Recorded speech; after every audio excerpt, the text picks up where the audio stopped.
This is Al Brooks. Thank you for watching the Brooks Trading Course. This is the second of two videos on actual risk. Sometimes the market will allow you to use a very tight stop, and therefore your risk can be small. Sometimes, even if your initial stop is big, your actual risk is small as well.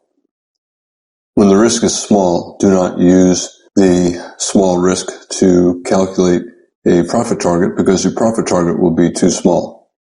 However, if the risk is reasonable, then you can use it to find a profit target.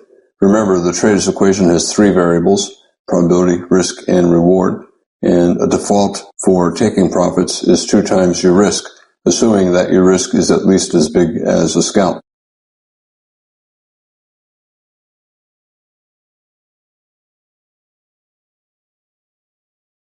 The market had two very big bull trend bars, and it pulled back. We have a small bull inside bar. It's a high 1 bull flag. It's reasonable to buy above the high of the bar. The market immediately went your way. It never fell below the low of the entry bar, so your actual risk was never any more than just below the low of that entry bar. A very small actual risk compared to the size of the bull breakout and to the size of the bull trend that followed. 2 times actual risk is right here. Mathematically, it's always reasonable to take profits at 2 times actual risk. That results in a positive trader's equation. However, that is the absolute minimum to make the trader's equation positive, and that is not necessarily the best.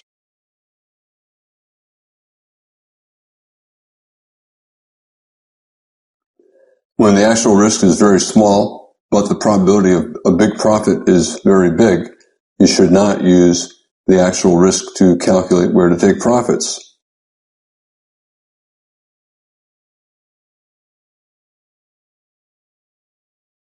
Remember, that is the absolute minimum that makes mathematical sense.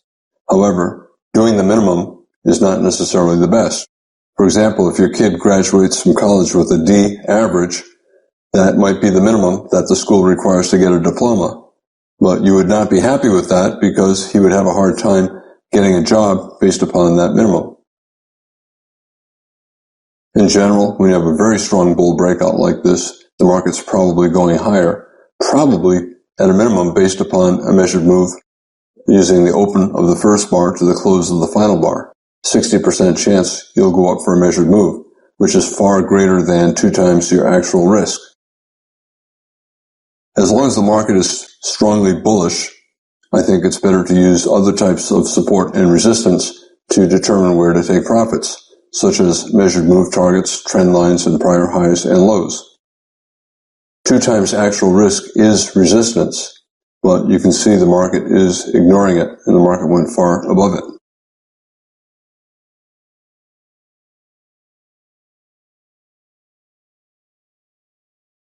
Again, using actual risk gives you a mathematical way to take profits, but it's a minimum, and minimum is rarely ever the best choice.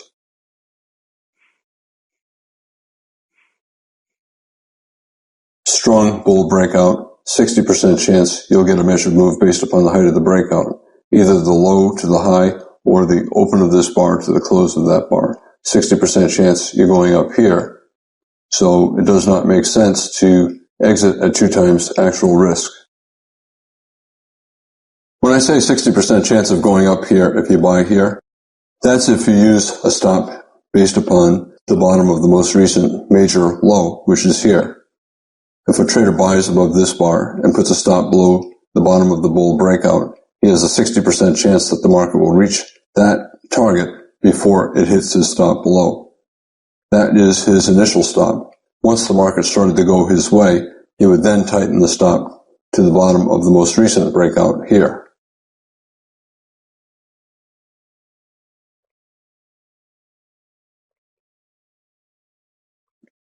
You can see the pullback here, and that tells you that some traders are taking profits based upon a measured move up based upon the height of this bar.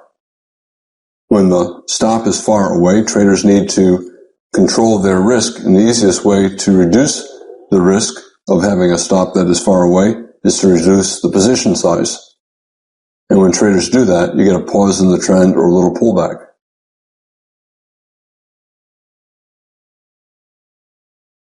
Spike, tight channel, and every channel eventually evolves into a trading range.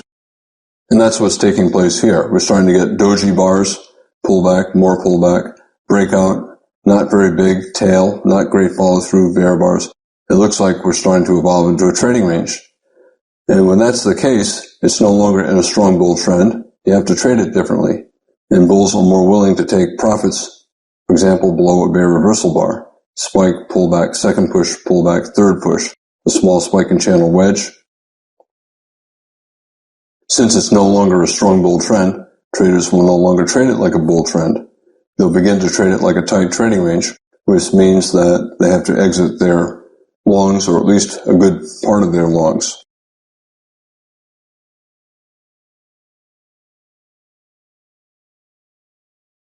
We have a pretty good bear breakout here. We had two legs up, one pullback two, and a strong bear breakout. And now we entered a tight trading range, double top bear flag. Here's the first high, second high, and you have a bear bar closing on its low. It's reasonable to sell below that, looking for at least a small second leg down and possibly a bear trend. If you did sell below the low of this bar, the market sold off without coming back. It never came back above the high of the entry bar. Therefore, your actual risk is no more than just above the high of that entry bar. It may have gone to the entry bar high after you entered. You don't know that, but you do know that it never went above the entry bar high. And if you had a stop above that entry bar high, as soon as you entered, if you put the stop at that line, you did not know it would be the entry bar high, but had you entered and put your stop there, you would not have been stopped out.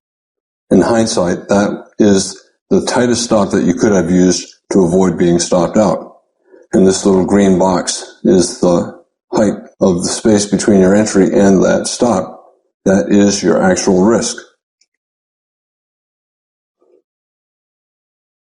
It's always mathematically acceptable to take your profits at 2 times actual risk. But when you look to the left at the size of the swings, exiting with that small a profit is probably not the best choice. It may be mathematically okay to do that, but there's probably going to be much more profit remaining in the trade.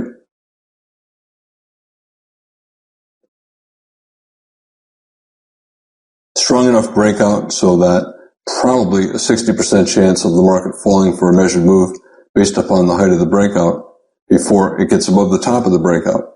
So if a trader sold below this bear bar and put a stop up here, 60% chance it would get down here before it hit that stop. Therefore, this is a good, reasonable minimum goal.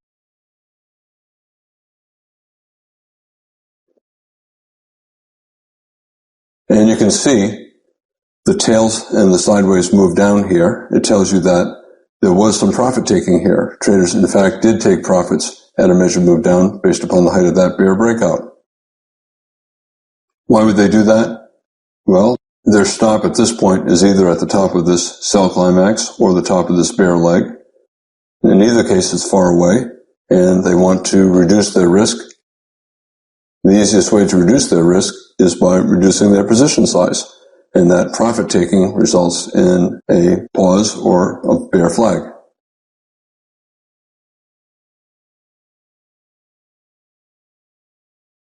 A small double top bear flag, reasonable to take a short, selling below the low of that sell signal bar. We have a new strong breakout. Traders who did sell there could lower their stop to just above the height of that bear breakout. Because it's a strong breakout, it probably will result in some kind of a measured move down. Some bears are selling closes, others are selling below bear bars. Here, here, here. Every new breakout creates a new potential measured move down.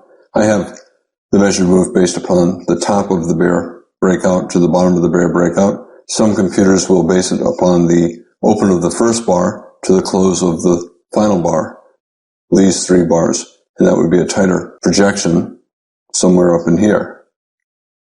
In any case, if you did sell here and you held short and you have a new breakout, you have a new profit target. If you used a projection based upon the height of this entire breakout, the market did not quite get there, but you're at the end of the session, it's reasonable to exit on a reversal up.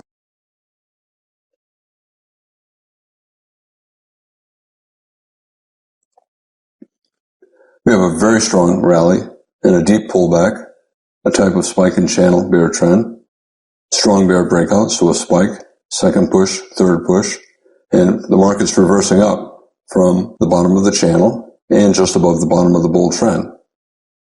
Also, this tight trading range is a triangle. We had 3 reversals down, 1, 2, 3, and you can call it a triangle if you want, but a tight trading range late in a bear trend usually becomes the final bear flag. The breakout usually does not go far and you get a reversal. It's reasonable to buy above the high of this bar. We have a final flag, a wedge bear channel, and a test of the bottom of the bull trend.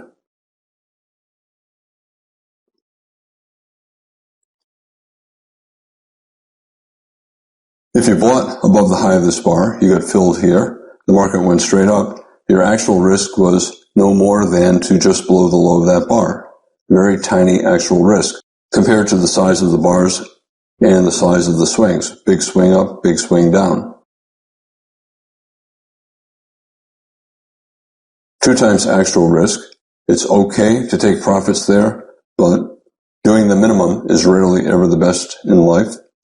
And when you look at the size of the legs up and down and the size of the bars, this is probably way too small. You probably stand to make much more profit.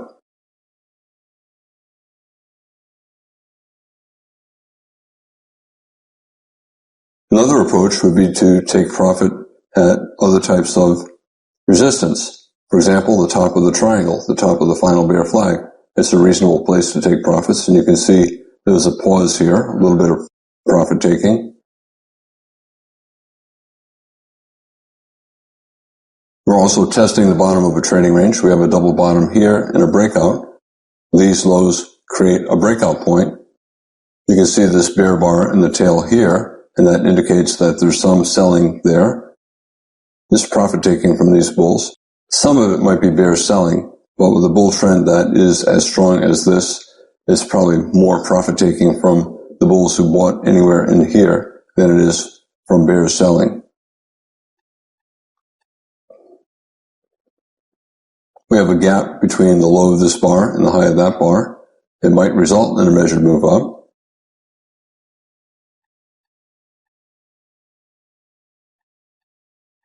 And some traders would take profits around that measured move target, which is also around the top of this bear leg. Anytime you get a pause at a logical profit-taking area, it's a sign that many computers are taking profits there. If it's good for the institutions that programmed those computers, it's good for you as well. Far better than taking a minimal profit based upon a very small actual risk.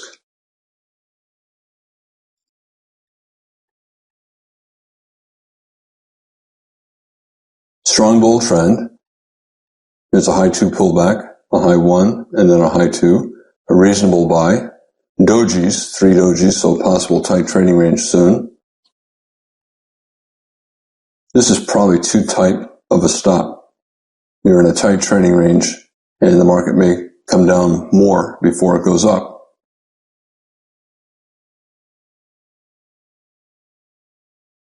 A better stop is below the bottom of this bull breakout, possibly even below the bottom of the entire rally.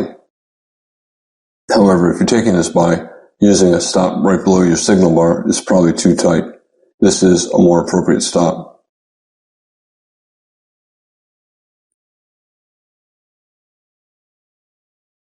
You can use your actual risk to determine a profit target.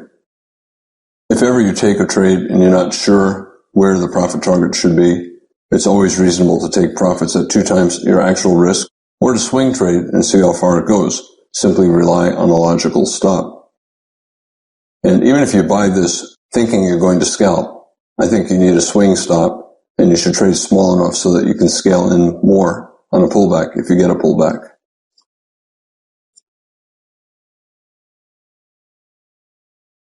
High probability that we're going at least a little bit higher. Actual risk, you buy above the high of this bar, you filled right here. The market went straight up, your actual risk was there, and this is 1 times actual risk, and you can see there's a pullback there. Because the trend is strong, it's a high probability that you'll make a reward at least equal to your risk, and therefore, when you're buying in a strong breakout like this, you have a high probability trade. It's reasonable to go for 1 times actual risk for your profit target, as long as it's at least as big as a minimum scalp.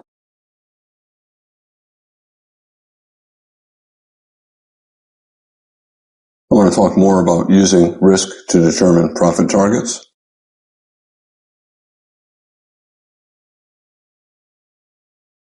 We have a bull trend, and if you want, you can call it a high 1 bull flag.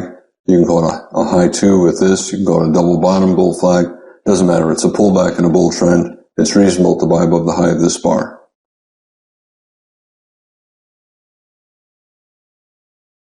Remember, if you take profits based upon actual risk, it gives you the minimum profit target that you need to have a profitable strategy, a positive trader's equation.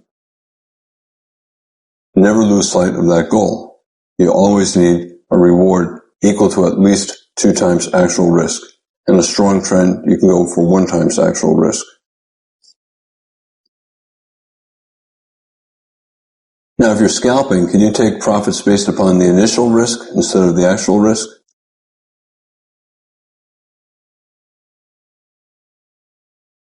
It really doesn't matter whether you take the profits based upon initial or actual risk or any other support or resistance. Your goal is to have a positive trader's equation. Anytime you structure any trade, you have to make sure that it makes sense, that you have a positive trader's equation. The minimum profit is always 2 times actual risk, but sometimes that target is too small and you have a very high probability of making a bigger profit. Another choice is to use initial risk, which is almost always bigger than actual risk.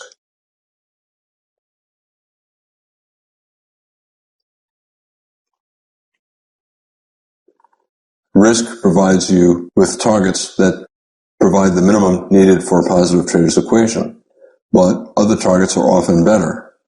And if the context is good and the target based upon actual risk looks too small, don't exit at 2 times actual risk. Hold for a bigger profit. Use other support and resistance for your profit target.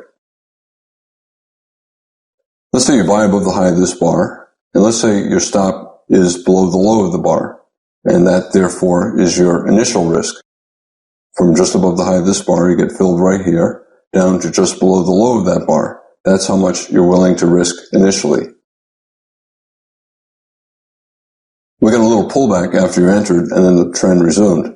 So your actual risk is from your entry price here to just below the low of this bar right there. Bull trend, high probability trade. This is 1 times actual risk, and that's a reasonable target for scalpers as long as it's at least as big as a minimum scalp. 1 times initial risk is a little bit higher. The initial risk is greater than the actual risk, and the market went a little bit above that projection, although it's hard to see on this screen. It went a little bit above, so the traders who tried to exit at 1 times actual risk made their target. Their profit taking, in part, resulted in this pullback.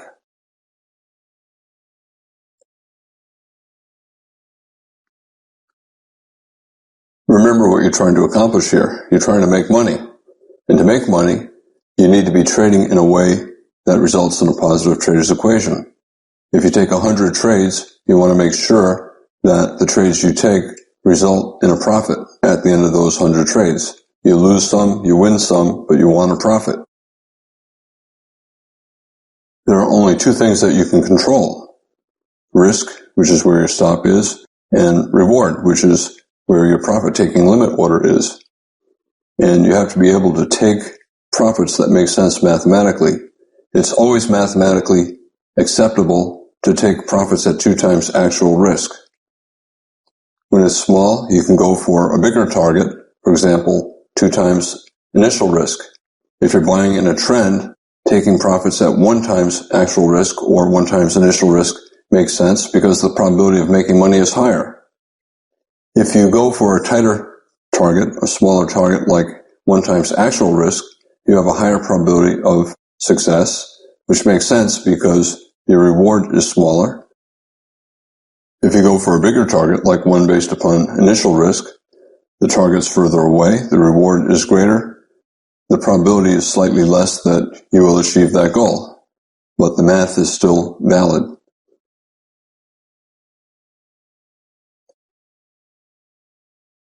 We have a bull trend. Let's say you bought the follow-through bar, the close of this bar after this breakout above that high. Mathematically, that is an okay thing to do. And let's say you put your stop just below the low of this bar, and you would have been stopped out here. This low fell below the low of that bar. That would have been your initial risk. You buy here, you put your stop just below this bar, and the market fell just below the low, you would have been stopped out.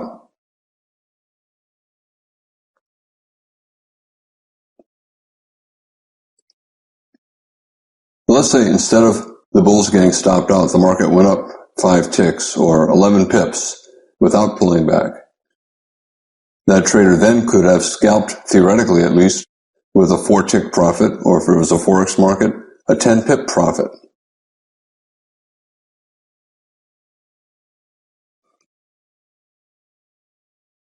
That would be greater than the 2-tick or 5-pip actual risk and equal to the 4-tick, 10-pip minimum scalp size, resulting in a positive trader's equation.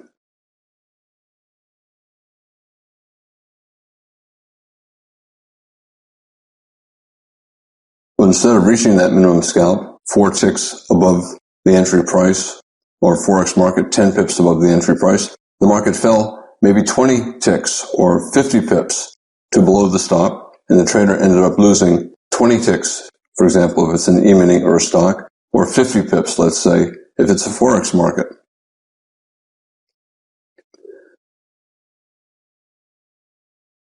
Can a trader keep going for a 4-tick scalp or a 10-pip scalp and sometimes lose 20 ticks, sometimes lose 50 pips, and still make a profit? Here we have a bull breakout, and we have bull bars with bad follow-through. Bull bar, doji bar, bull bar tail, doji bar, bull bar, bar with a tail, doji bar.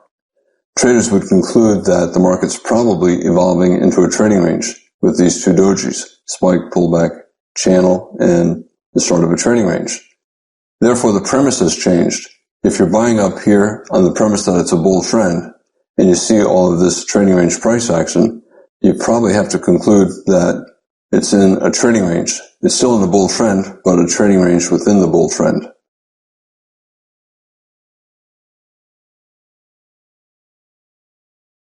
You can also argue expanding triangle. A little reversal down, reversal down, reversal down.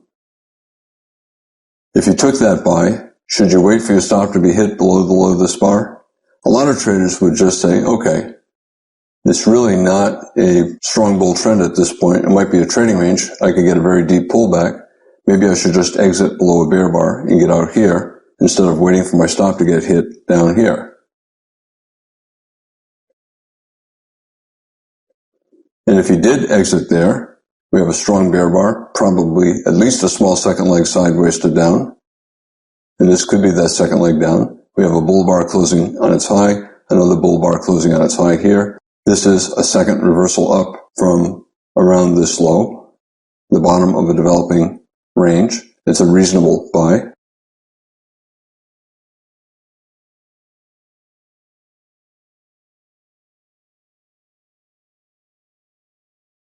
Now let's go back to the trader who bought this close, hoping that the market would continue higher. And let's say he put a stop below the low of this bull leg. This is really not a particularly major higher low. We got a new high, but the breakout is not all that strong. It's probably better to think this might be a trading range and use a wider stop, maybe below here. But let's say he did put his stop below that bar. He lost a lot of points. So he was trying to make 1 point and he lost several points, or he was trying to make 10 pips, he lost 50 pips. This is not representative of all of his losing trades. It's an outlier. It's unusual that he'll be losing that much when trying to make a scalp.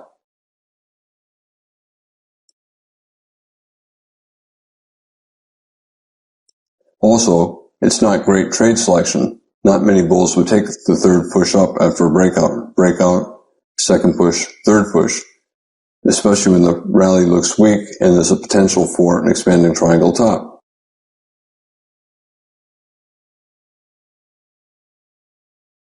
Therefore, this is not a typical average buy, and this is not the typical average risk that you would be taking, and therefore it doesn't represent accurately what an average trade looks like. If you're scalping, therefore, you should not look at this and say, well, how can I possibly make money if I'm risking several points to make 1 point or 50 pips to make 10 pips? It's because this is not what the average losing trade looks like, and this is not what the average entry looks like. So it's not representative of an average collection of trades that you would take.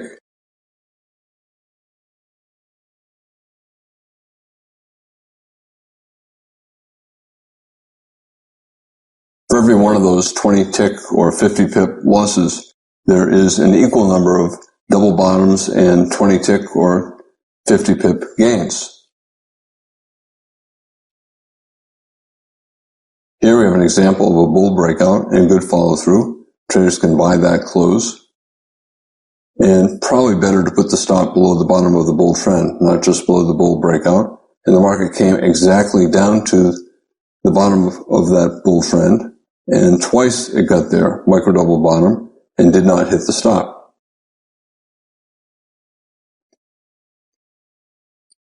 And now your actual risk is just below this low. You bought here, the market went against you to just below that low. It's reasonable to go for a profit at least 1 times actual risk, which is up here.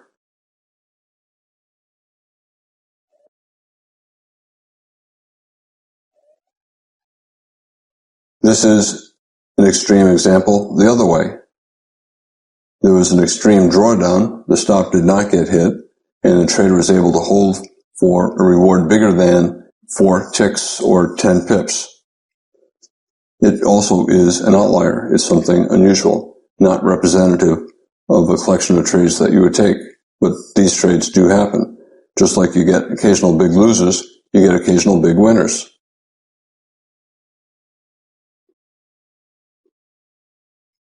Again, not a strong buy setup. Most of the setups have higher probability and smaller risk, but if you take this trade, your stop is below the bottom of the major higher low, below this low. And if you get a deep pullback, then your actual risk is big, and it's probably worth trying to make a profit that is equal to your actual risk.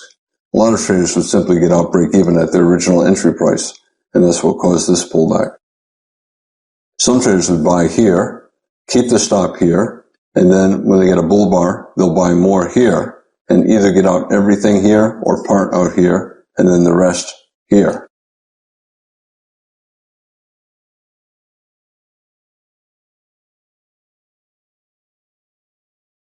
Whenever you're looking at a strategy and trying to determine if it makes sense mathematically, you have to be careful about sampling error. You can't just sample one setup and assume it represents all the other setups, because a lot of times you'll be picking one that's fairly extreme and not representative of all the other trades that you take.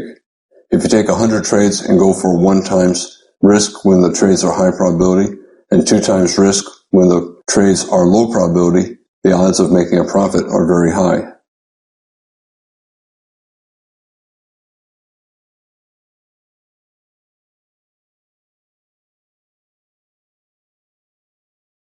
If instead you only want to look at a few of your 100 trades and try to determine whether or not your strategy is good. Make sure that the sample that you're looking at represents an average typical trade and not an extreme winner or an extreme loser.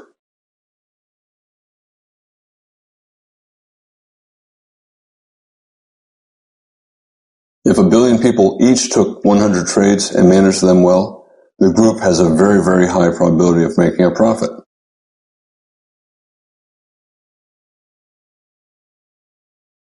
However, there'll be one person in that group of 1 billion who loses 20 ticks or 50 pips on all 100 trades. That's sampling error.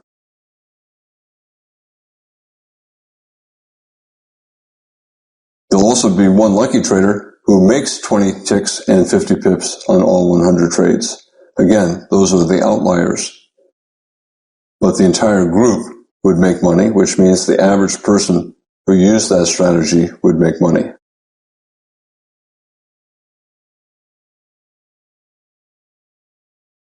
I made the point that if you base your profit on the size of actual risk, you have a reasonable approach to trading.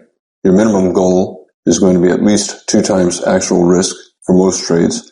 If you're buying a high probability trade or selling a high probability trade, for example, during a strong breakout, you can exit with 1 times actual risk. But that is the minimum, and the minimum is rarely the best. And I talked about other ways to use risk to find your profit targets. I'm Al Brooks. Thank you for watching the Brooks Trading Course. This is the second of 2 videos on actual risk.